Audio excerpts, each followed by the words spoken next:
Hey everyone, welcome back to Investment Professor. And today, we're diving deep into a topic that affects nearly everyone, credit cards. Whether you're just starting out or you're already juggling multiple cards, using them wisely can make or break your financial future.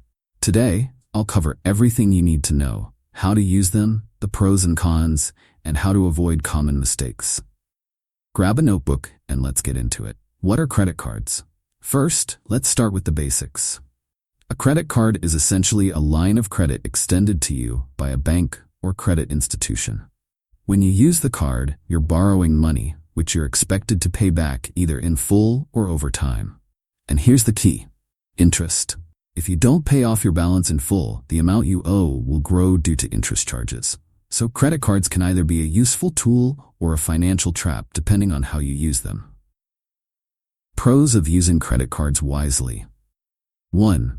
Build credit history. One of the main advantages of using a credit card is building a strong credit history. Your credit score, which is a number that represents your creditworthiness, is crucial when it comes to buying a home, getting a car loan, or even securing lower insurance premiums. Regular, responsible use of a credit card helps boost your score over time. 2. Rewards and cashback. Many credit cards offer rewards such as cashback, airline miles, or points you can use for discounts. If you use your card strategically, you can actually benefit from these rewards, which can feel like free money for your everyday spending. 3. Purchase protection. Most credit cards offer purchase protection, which means if you buy something and it gets damaged or stolen shortly after, the card issuer might reimburse you.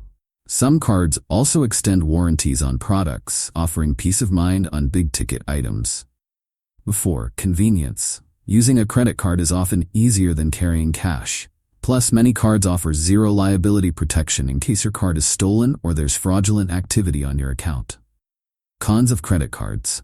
1. High interest rates. If you carry a balance month to month, credit card companies charge interest, and the rates can be high, often between 15% and 25% or more. This can quickly spiral out of control, especially if you're only paying the minimum amount due.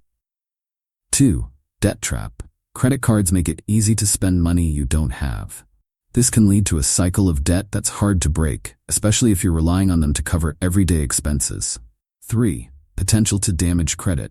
If you miss payments or max out your cards, your credit score will take a hit, which can make it harder for you to get loans or even rent an apartment in the future. Mismanaging your credit can have long-lasting consequences. Common mistakes to avoid. 1. Paying only the minimum payment. Credit card companies allow you to make a minimum payment, which is usually just a small percentage of your balance. But if you only pay the minimum, you'll end up paying a lot more in interest over time. Always aim to pay your balance in full each month. 2. Maxing out your card.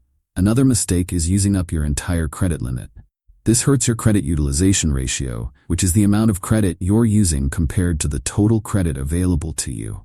Keeping this ratio below 30% is a good rule of thumb. 3. Not monitoring your statements.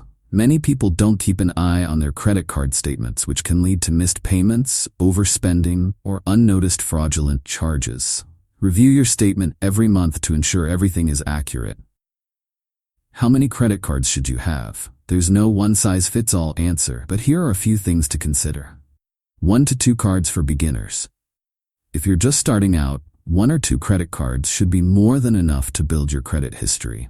Focus on learning to manage your spending and making full payments on time. Multiple cards for strategic use.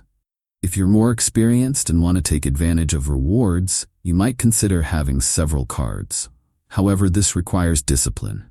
Each card should serve a purpose, whether it's cashback for everyday purchases, travel rewards, or a low-interest card for large purchases. Just remember, the more cards you have, the more important it is to manage them effectively.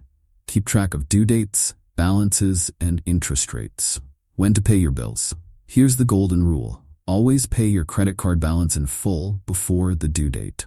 Why? Because when you carry a balance over to the next month, the credit card company charges interest on the remaining balance. If you want to take it a step further, try paying your bill early. This can help reduce your credit utilization ratio, which in turn can boost your credit score. Payment strategies. Pay in full. Every month. This is the best way to use a credit card. You get the benefits of convenience, rewards, and building credit, all while avoiding interest charges. Bi-weekly payments. If your income fluctuates or you're paid bi-weekly, consider making smaller payments twice a month instead of one big one. This helps with cash flow and reduces your balance faster. How not to use credit cards. Now let's talk about some don'ts when it comes to credit cards. 1. Don't use them for emergencies unless you have a clear plan to pay off the balance quickly. Otherwise, you're turning an emergency into long-term debt. 2. Don't use a credit card to buy things you can't afford. This is probably the fastest way to find yourself in financial trouble. If you wouldn't pay cash for it, don't put it on a card. 3. Don't miss payments. Missing even one payment can negatively impact your credit score and lead to late fees. 4. Don't forget to review your rewards and fees. Some cards come with annual fees or other hidden costs. Make sure the rewards you're earning outweigh the fees you're paying. So, what's the key takeaway? Credit cards can be a powerful financial tool when used responsibly, but they can also lead to trouble if mismanaged. Pay off your balance in full, avoid unnecessary purchases, and be strategic about how many cards you have and how you use them. If you master these habits, you can leverage credit cards to build wealth and financial security. Remember, this is just one piece of the puzzle. Continue learning, applying smart strategies, and together, we'll achieve financial success. Thanks for sticking with me throughout this video. Now it's time to put what you learned into action. Take notes, learn from it, and let's work towards success. I am not here to make money, so no need to subscribe. Just learn from it. Become the top 1%. Let's grow together.